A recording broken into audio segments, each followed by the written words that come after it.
What just happened could reshape North America's auto industry overnight. In a stunning move that's sending shockwaves through Washington, Volkswagen has officially chosen Canada over the United States for a massive $7 billion gigafactory investment. And critics say this is exactly the kind of corporate exodus many warned would happen under escalating tariff pressure. Is this a strategic business decision or a direct consequence of trade policies that were meant to protect American jobs? Tonight, we break down how one of the world's largest automakers walked away from the U.S. and planted its flag north of the border, and why the political fallout could be explosive. Volkswagen has committed billions to build a state-of-the-art battery gigafactory in Canada, positioning the country as a major player in the electric vehicle revolution. The investment is being widely interpreted as a response to ongoing trade uncertainty and tariff tensions that have complicated manufacturing costs inside the United States.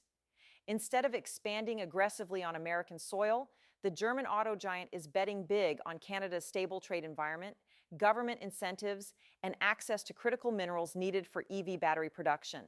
The new $7 billion facility is expected to create thousands of jobs and anchor a broader EV supply chain, strengthening Canada's position in the global electric vehicle market.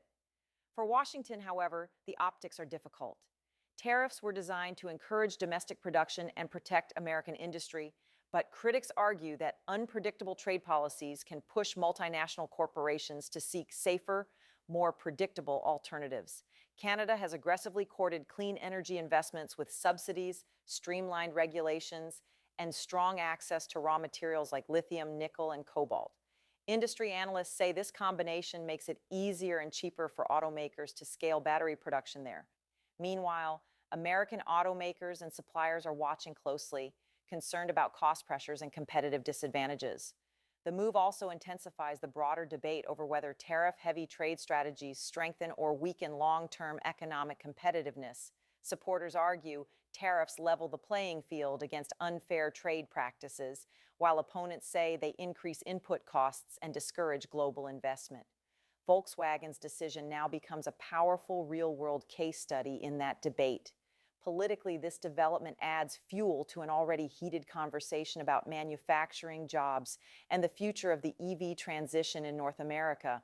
With billions of dollars and thousands of jobs at stake, both U.S. and Canadian leaders are framing the narrative to their advantage. For Canada, this is proof that it can attract world-class industrial investment.